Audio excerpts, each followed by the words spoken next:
Pottery Studio Open House is on for this year, the first and second Saturdays of December. We missed last year because of COVID, and we're being extra careful this year. Many of the displays have been moved outside, and we'll be wearing masks whenever we're inside. Dudley's been busy for the past 2 years making some fine pottery. There's a lot of pottery, and the prices are quite low. This is a good place to do your holiday shopping. Dudley will be working on the wheel, and like always, mimosas will be served.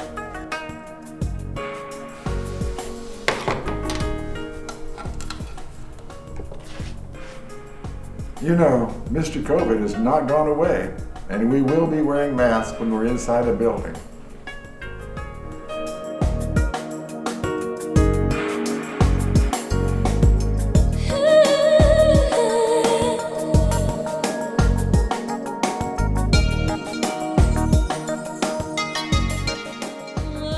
We hope you'll stop by for a visit.